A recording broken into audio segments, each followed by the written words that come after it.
Assalamualaikum Pak Air. Waalaikumsalam. Dengan siapa di sini? Maaf Pak mengganggu waktunya. Ini dengan saya Sri Wahyuningsi yang kemarin menghubungi Bapak melalui pesan WhatsApp. Oh, Sri Wahyuningsih.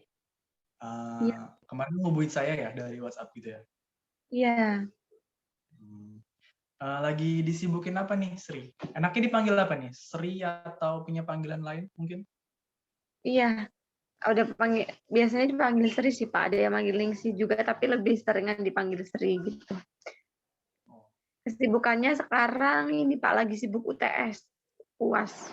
UTS ini mau belum UAS, UTS lagi sibuk kuliah online. UTS-nya juga online. oh, lagi kuliah ya? Kuliah di mana nih? Terus jurusannya apa? Ini kebetulan Sri kuliah di Universitas Lampung, jurusannya ilmu pendidikan dari prodi bimbingan konseling, Pak. Oh, bimbingan dan konseling. Sama dong, berarti kita satu alma mater ya nanti ya. Ya, Eh, Sebelumnya udah kenal saya belum? iya kenal Pak. Bapak akhir kan ini saya dia dapat rekomendasi dari Ibu Ratna. Kalau ingin melakukan sesi konselor bisa juga dengan Pak Airlangga gitu. Oh, seperti itu ya. Iya, benar nama saya Air Langga, biasa dipanggil Air Pak Air gitu aja kali ya, yang lebih simpelnya. Ya Pak. Sri, kira-kira di sini ada keperluan apa nih? Ini Pak, maaf mengganggu waktunya. Jadi Sri ingin melakukan sesi konseling bersama Bapak gitu karena kemarin Sri menghubungi Bu Ratna. Bu Ratna bisa, tapi Bu Ratna juga merekomendasikan beberapa orang-orang di sekeliling Bu Ratna apabila Sri ingin melakukan dengan orang-orang lain gitu. Mungkin terus Sri tertarik melakukan sesi konseling bersama Bapak gitu untuk membantu permasalahan yang sedang Sri hadapi gitu Pak. Bagaimana Pak? Apakah Bapak bersedia atau ada waktu? Pastinya Bapak bersedia dan selalu ada waktu ya buat Sri. Sebelumnya Sri udah pernah melaksanakan konseling belum? Sudah pernah Pak, tapi udah dulu waktu masih semester 1. Sekarang kan sudah semester 3 ya, jadinya lupa gitu. Oke. Sebelumnya berarti Sri udah pernah ya, tapi di sini saya bakal ngejelasin lagi asas-asas yang harus kita sepakati di dalam pelayanan konseling ini. Ada 3 asas. Pertama itu ada asas kesukarelaan. Sri ke sini datang secara sukarela, bukan? Iya Pak, dengan sukarela. Terus ada asas keterbukaan. Jadi Sri bebas secara terbuka untuk menyampaikan permasalahan-permasalahan Sri, gitu ya. Terus Iya satu Pak. lagi ada asas kerahasiaan, di mana di sini setiap cerita Sri itu hanya kita kita berdua aja yang tahu, yang lain nggak boleh tahu gitu. Jadi saya menjaga rahasia dan Sri juga demikian tentunya.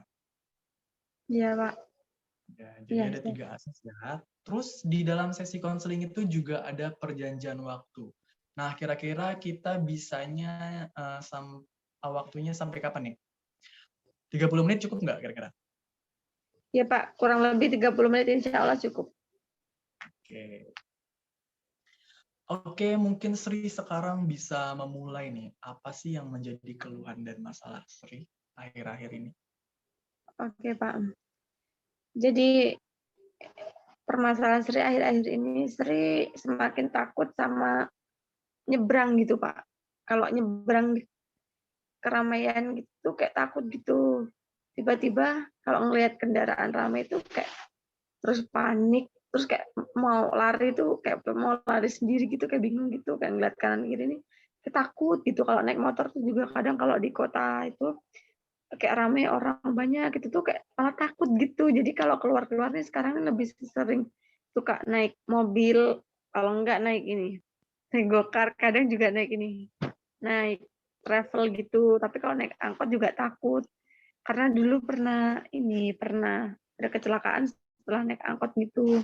Terus kayak mau nyebrang tuh kan takut gitu. Sampai sekarang kalau ngeliat kendaraan ramai atau apa pas naik motor tuh kayak juga panik gitu. Aduh kayak takut banget gitu. Terus kalau jalan kaki ini mau nyebrang gitu tuh ngeliat ramai ini kayak jadi takut gitu, nggak bisa nyebrang, terus kayak takut. pokoknya takut banget, cemas gitu Pak. Gimana ya Pak? Kira-kira kalau Sri mau nyebrang nih, perasaan apa sih yang ada di dalam Sri gitu? Maksudnya kayak cemas, gemeteran, keringet dingin, mual-mual gitu atau gimana?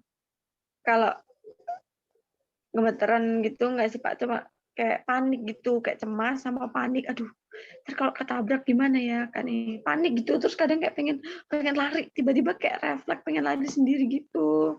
Terus kadang megangin orang gitu ya, walaupun udah dipegangin orang nih tetap kayak pengen lari gitu, kayak takut gitu Pak, cemas gitu. Hmm. Ada ini nggak faktor kejadian di masa lalu yang membuat Sri agak panik gitu? Menyebabkan Sri takut nyebrang gitu? Iya Pak, pernah. Jadi dulu itu Sri pernah ini ketabrak motor gitu di kota karena mau pergi main gitu kan. Terus itu dulu naik angkot mau nyebrang, itu diseberangin orang sama orang tua.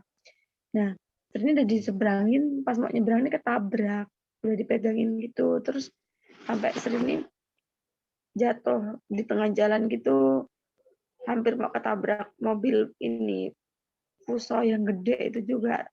Tapi alhamdulillah Sri bisa lari karena nyelamatin HP gitu. Terus kayak sampai sekarang nih kalau ngelihat jalan rame itu kayak masih takut banget sama cemas gitu. Oh begitu ya. Sri akhir-akhir belum lama ini pernah nyebrang nggak? Belum lama ini nyebrang di Nyebrang jalan. pernah, tapi kayak diseberangin gitu kalau rame. Sama kadang nunggu orang juga gitu. Kalau nekat tuh kadang bisa, tapi tuh kayak takut gitu, tetap lihat kanan kiri gitu, tapi tetap panik perasaannya ini dia kayak ngelebihin apa ya, ngelebihin ribuan orang lah. Kalau ngomong di depan ratusan ribuan orang tuh kayak mungkin panik di awal kayak ya udah biasa aja gitu, udah biasa ngomong di depan gitu. Tapi kalau di jalan tuh padahal cuma orang lewat gitu ya, tapi bener-bener kayak cemas banget gitu Pak. Oh seperti itu ya. Nih, selain itu kira-kira nih apa sih kan Sri sebelumnya pernah nih kecelakaan ya. Ada nggak faktor Iya, lain selain itu yang menyebabkan Sri takut buat nyebrang? apa ya Pak? Ya takut kecelakaan itu, takut takut ada yang nabrak itu. Terus dulu juga pernah kan mau diseberangin temen gitu. Terus ini kayak tiba-tiba mau lari sendiri gitu, kayak refleks gitu, nggak kekontrol gitu kalau udah ngelihat keramaian sama jalan kayak banyak banget gitu. Tiba-tiba kayak ini tuh udah nggak bisa kekontrol sama panik gitu. Oh, nah ini ya kira-kira kalau Sri nyebrang itu apa sih yang Sri butuhkan? Pertolongan dari orang lain atau Sri nekat aja nih? Ayo sekarang nih buat nyebrang gimana tuh? Butuhin sebenarnya hati-hati ya Pak, sama pertolongan orang lain juga sih. Kadang kan sering minta diseberangin orang gitu, tapi faktanya Sri tetap waktu mau diseberangin itu tetap pernah ketabrak juga walaupun udah diseberangin orang. Tapi kayak tetap alhamdulillah karena yang ketabrak tuh Sri, bukan yang nyeberangin. Kalau yang ketabrak sih nyeberangin pasti ngerasa bersalah banget. Karena yang nyeberangin itu udah orang tua. Oke, di sini Sri punya permasalahan takut menyeberang ya, ngerasa kayak panik ketika nyebrang, ngerasa takut tertabrak ya, terus Iya, ketakutan Sri juga diasumsikan lebih takut serupa takut ketika kita ngobrol dari ribuan orang gitu ya. iya. Ya begitu ya. Nah, di sini Sri bisa nggak memberikan skala, memberikan nilai 0 sampai 10 atas kecemasan-kecemasan Sri. Misalnya gini, Sri Sri mau mempersiapkan nyebrang. Kira-kira skor ketakutan Sri berapa nih? Dari 0 sampai 5. Dari 0 sampai 10 gitu. Contohnya 5. Terus tiba-tiba Sri mau menyeberang banyak motor nih. Terus kecemasan Sri skornya berapa nih? Kira-kira 7 atau berapa gitu. Mungkin Sri Iya. bisa dikasih skor gitu ya. Coba, ayo. Kalau mau Sri, nyebrang tuh Mas, ah, gimana? kalau mau nyebrang itu kan sebelum nyebrang itu kan masih di pinggiran ya Pak. Itu udah takut Ya. cemas itu kalau dikasih skala 1 sampai 10 itu skalanya mungkin bisa 8. Nah, tapi kalau udah di jalan di tengahnya itu udah nyebrang itu ketakutannya bisa sampai 10, bener-bener syok, panik gitu. Kalau seandainya mau nyebrang tapi jalanan sepi, skornya berapa tuh? Kalau sepi ya mungkin tetap was-was gitu ya Pak. Mungkin skornya 5 lah. 5. Kalau ramai? Ramai bisa kalau ramai banget kayak di kota gitu bisa 10 takutnya. Wow, itu angka maksimal ya. Nah, di sini Bapak bakal ngasih teknik nih, namanya teknik desensitisasi sistematis, Sri. Jadi sebelum kita menggunakan teknik ini, Sri harus melakukan relaksasi terlebih dahulu ya. Nah, sekarang Bapak mau nanya ke Sri nih, tempat yang ngebuat Sri tenang itu di mana? Apa di pantai, di padang rumput, atau di kasur mungkin? Kira-kira di mana tuh tempat yang bisa ngebuat Sri tenang, damai? Kadang sih Pak di kosan, di kamar sendirian gitu, diduduk. Kadang juga di kasur juga bisa buat tenang gitu. Oh, di kosan, kamar, di kasur gitu ya? Iya. Dengan ada alunan musik gitu nggak sih atau gimana? Ya, kadang kayak sambil dengerin musik tentang refleksi diri apa gitu. Jadi di sini hal yang ngebuat tenang adalah tempat Mbak Sri ya di kosan ya gitu. Di kosan yang tenang, damai dan terlepas dari hiruk pikuk gitu ya. Iya benar Pak. Terbebas dari Oke, tekanan. sekarang Mbak Sri sekarang gimana? Ya terbebas dari tekanan-tekanan gitu. Oh iya benar tuh. Oke, sekarang Mbak Sri coba dilemesin badannya, dilemesin gitu. Cara paling enak. Ya Pak. Ya Pak. Udah siap? Siap. Bentar Pak. Udah. Oke, sekarang Sri pejamkan mata Sri. Ya.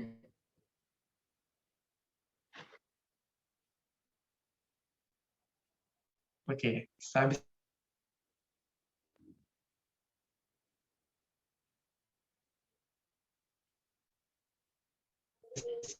pejamkan mata, bayangkan nyaman, pokoknya itu benar-benar tanpa hiruk pikuk, tanpa kebisingan-kebisingan. Apa instruksi dari saya ya, oke? Tarik nafas melalui hidung, kemudian buang melalui mulut.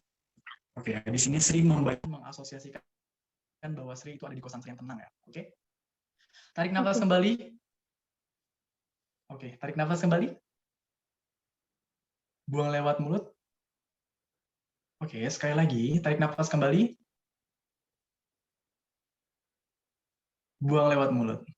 Oke, sekarang nih kita mulai ini ya, melakukan teknik desensitisasi sistematis. Tadi kan teknik relaksasi nih, supaya Mbak Sri relax dulu gitu.